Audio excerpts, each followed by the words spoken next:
I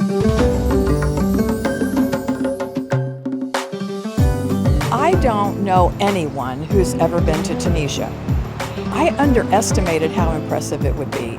Its charm, its culture, I will never forget. Tunisia is an unknown gem of a country. It's authentic, it's rich in culture and landscapes. I thought I was just coming to see a desert, and there's been so much more. With this particular discovery tour, you really get to see the best of what Tunisia has to offer, from Roman ruins to white sandy Mediterranean beaches, the Sahara Desert, Berber villages. There's quite a lot to see in this very small country. Is good for history buffs. I've seen more mosaics here than I did in Italy or when I was in Greece. I got to see Carthage, which I had read about Carthage and Rome and 3 Punic Wars. I enjoy all the ruins, to tell you the truth, especially Colosseum. It just gave me goosebumps all over. It's simply amazing.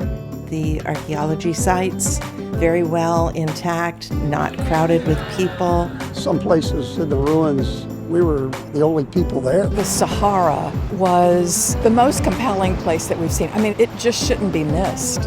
And if you're Star Wars fans, it's an added bonus.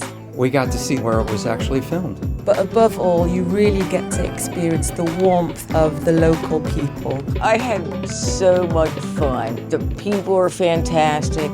Everybody was just so nice. There was dancing, singing, laughing. I mean, every day was exciting. It was. There is a new adventure every day, and I guess that's part of the discovery trip. This Discovery small group tour of Tunisia begins in the capital city, Tunis, where we'll explore the ruins of ancient Carthage. Next, we fly to southern Tunisia and our resort hotel on beautiful Djerba Island. We'll see colorful murals and an historic synagogue. Then we visit Berber villages, including hilltop Chinini, before we stay in the gateway to the Sahara Dunes, Duz. Next, we'll cross a dry salt lake on the way to Tozeur, where we visit nearby oasis villages.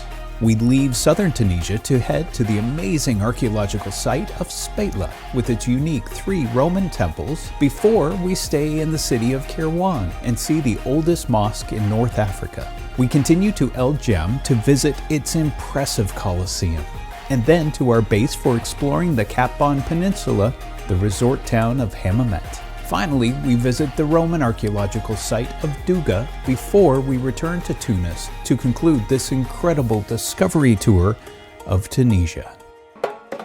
The tour begins in Tunis, the capital city. Here is where you get to visit the Bardo National Museum. The wealthiest collection of Roman mosaics in the world is exhibited in this museum. The colors are so vibrant. That was really a pleasant surprise. After that, we go to the Medina. It's a World Heritage Site, and we see some souks, some traditional handicrafts. After that, you head towards Carthage. It used to be the capital of the Carthaginian Empire. It was occupied for more than 5.5 centuries by the Romans. The aqueducts still intact, I thought was amazing and tells you something about those crafty Romans.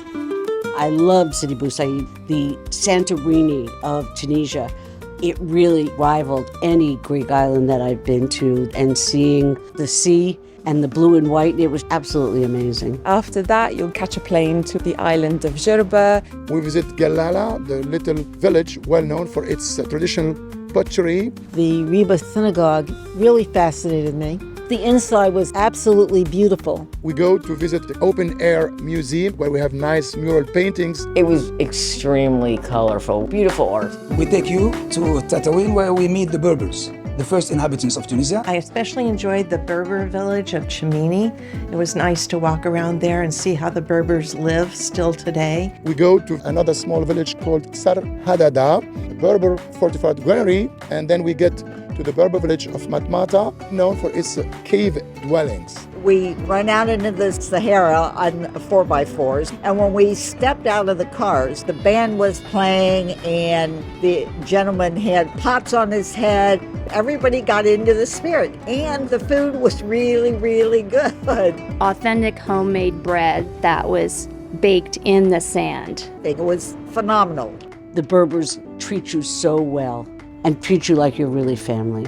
It was impressive to drive through the Sahara Desert, stop and take a look at their salt lake. And we go by jeep to the Atlas Mountains To see the Grand Canyon of Tunisia, if you like, a little bit smaller than the Grand Canyon. and to the mountain oasis of Shibika, Tamarza, and Midas. An oasis is a water spring in the desert. There is water coming out of seems like nowhere.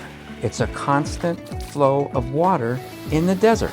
That's just mind-boggling to me. We actually went out into the date palm plantation, and the young lady explained how date palms are cultivated. I didn't know anything about date palms.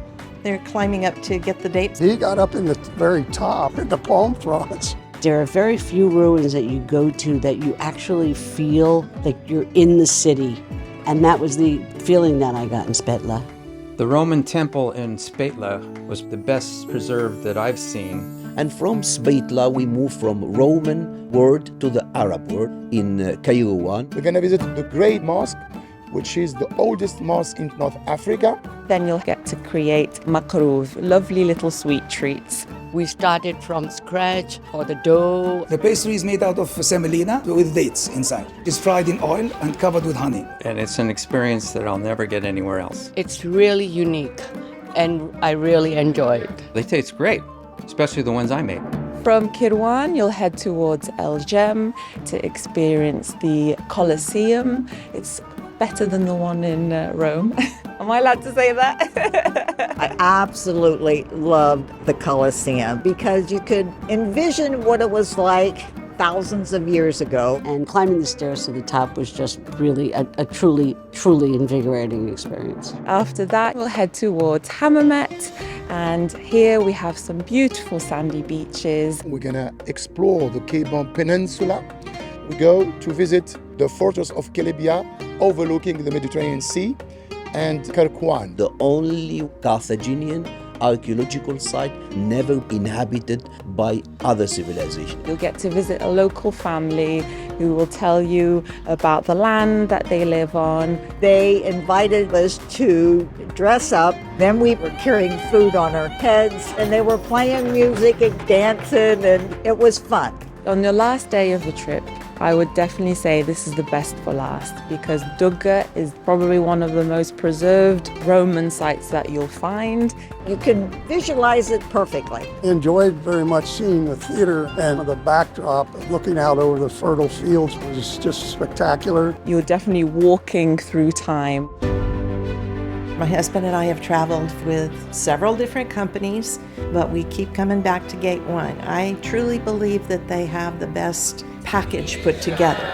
I haven't really looked for any other company because every trip has been fantastic. I like to maximize my trips, seeing everything I possibly can see. Gate 1 gets you to places very efficiently. Their tour managers are stellar. The hotels are phenomenal. I could never do this on my own. I could never organize this trip. And the food's been terrific. It's sort of Arabic cooking, a little bit of French thrown in. It's been great. I feel safe with Gate 1, with the drivers. That's the most important to me. The bus drivers are wonderful. There's only 22 people on the trip.